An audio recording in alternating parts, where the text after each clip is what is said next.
மீனா, முத்து 2 பேருமே வீட்ல இருக்காங்க. கிருஷ்ணா இருக்கான். அப்ப பாட்டி வராங்க. வந்த உடனே திட்டுறாங்க. "இங்க பாருங்க, அவங்க அம்மா இருக்காங்க. அவங்க துபாய்ல இருக்காங்க. நான் என் பேரன கூட்டிட்டு போறேன்" அப்படின்னு சொல்றாங்க. "எதுக்காக நீங்க கூட்டிட்டு போறீங்க? அவன் எவ்ளோ பெரிய கஷ்டத்துலருந்து நாங்க காப்பாத்தியிருக்கோம் தெரியுமா?" அப்படின்னு மீனா சொல்றாங்க. "இங்க பாருங்க, அவரு ஒரு ரவுடி" அப்படின்னு சொல்றாங்க. அத கேட்டோனே அப்படியே மீனாக்கு கோவமா வருது. "என் வீட்டுக்காரு ஒரு ரவுடியா?" அப்படின்னு மீனா கேட்கறாங்க.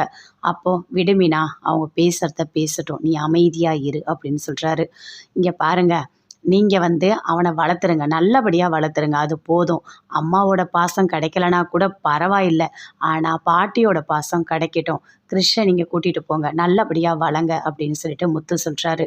"ஏன்னா என் பாட்டி தான் என்ன வளர்த்தாங்க. அதனால தான் நான் சொல்றேன்" அப்படின்னு சொல்றாங்க. அங்கருந்து அப்படியே கிருஷ்ண அவங்க பாட்டி கூட்டிட்டு போறாங்க. வீட்டுக்கு போனோனே அப்படியே கோவமா வருது. அப்படியே ரோகிணி கிட்ட கத்துறாங்க. "இங்க பாரு, என்ன எதுக்கு இவ்ளோ பெரிய பாவத்த பண்ண வைக்கிற? மீனா, முத்து 2 பேருமே தங்கமானவங்க. அவங்கள போய் என்ன திட்ட வச்சுட்ட. எனக்கு எப்படி இருந்தது தெரியுமா? என் மனசுல எவ்ளோ கஷ்டம் இருந்தது தெரியுமா? என்னால அத தாங்கவே முடியல. அவங்க 2 பேரும் கிருஷ்ஷ காப்பாத்தியிருக்காங்க.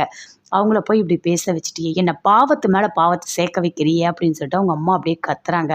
"அம்மா, என்னம்மா பண்ண சொல்ற?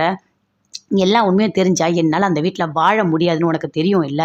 அதுவும் மனோஜ விட்டு பிரிஞ்சு தனியாலாம் என்னால வாழ முடியாதும்மா. அது எனக்கு ரொம்ப பெரிய கஷ்டம். புரியுதா?" அப்படின்னு சொல்றாங்க. உடனே வித்யா சொல்றாங்க, "இங்க பாருடி, நீ இவ்ளோ கஷ்டப்படுறன்னா, நீ போய் உங்க வீட்ல உண்மைய சொல்லிடு. அப்பதான் எல்லாமே சரியாகும்" அப்படின்னு சொல்றாங்க. "இங்க பாரு, நீ பேசாத. நீ பேசவே பேசாத" அப்படின்னு சொல்லிட்டு அப்படியே கத்துறாங்க. "இங்க பாரும்மா, நீ இங்கேயே இருந்துரு. கிருஷ்ஷ பார்த்துக்கோ. மகேஸ்வரி கூட ஓகேன்னு சொல்லிட்டா" அப்படின்னு சொல்லிட்டு ரோகிணி சொல்றாங்க. "சரிடி, நான் இருக்கேன். எனக்கு வேற வழியே இல்ல" அப்படின்னு சொல்லிட்டு அப்படியே ரோகிணியோட அம்மா அப்படியே டென்ஷனா அப்படியே பேசிட்டு இருக்காங்க. வீட்ல எல்லாருமே இருக்காங்க. மீனா, முத்து எல்லாருமே அங்க தான் இருக்காங்க. அப்போ அவங்க தம்பியும் வராரு. தம்பி ஒய்ஃப் 2 பேருமே வந்தோனே சொல்றாங்க, "எங்க கிருஷ்ஷ காணோம்?" அப்படின்னு சொல்லிட்டு கேட்குறாங்க. "பலகுரலு, அந்த கிருஷ்ஷ அவங்க பாட்டிக்கிட்ட அனுப்பிட்டேன்" அப்படின்னு சொல்லிட்டு முத்து சொல்றாரு. "ஏன்? எதுக்காக?" "அவங்க என்ன தெரியுமா பண்ணாங்க? இவர ரவுடின்னு சொன்னாங்க" அப்படின்னு மீனா சொல்றாங்க. "ஆமா, இவன் ரவுடி தான்" அப்படின்னு சொல்லிட்டு மனோஜும் சொல்றாரு. "யாரு ரவுடி? உங்கள மாரி படிச்சுட்டு பேசுறவங்க தான் ரவுடி. அப்படியே அமைதியா பண்ணுவாங்க எல்லாத்தையும்" அப்படின்னு சொல்லிட்டு மீனா சொல்றாங்க. அப்படியே மனோஜுக்கு கோவமா வருது. ரோகிணியும் பக்கத்துல தான் உட்காந்துட்டுருக்காங்க. "ஆமா, கிருஷ்ஷ எதுக்கு கூட்டிட்டு போனாங்க? எனக்கு ஒண்ணுமே புரியல. அவங்க அம்மா தான் ஏதோ ஒண்ணு பண்றாங்கன்னு எனக்கு தோணுது. அவங்க அம்மாவ பார்த்தா கண்டிப்பா எல்லாத்துக்கும் ஒரு முடிவு கிடைக்கும்" அப்படின்னு முத்து சொல்றாரு.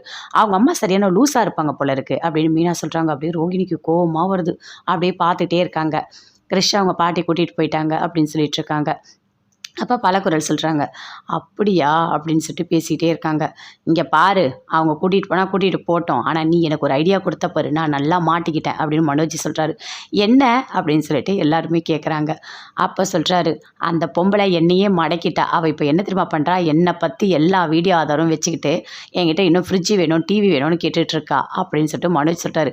அத கேட்ட உடனே அப்படியே பார்க்குறாரு. பலகுரலோட வீட்டுக்காரர் அவரு சொல்றாரு, "இங்க பாருங்க, அவரு கரெக்ட்டா தான் உனக்கு குடுத்துருக்கான் ஐடியா. ஆனா நீ தான் தப்பா பண்ணியிருக்க. உனக்கு ஒரு ஐடியா குடுத்தா கூட அத சரியா பண்ண தெரியாதா?" அப்படின்னு கேட்குறாரு. அப்படியே மனோஜ் பார்க்குறாரு. ரோகிணி அப்படியே கோவப்படுறாங்க. "அதெல்லாம் ஒண்ணும் ஆகாது. பார்த்துக்கலாம் இருங்க."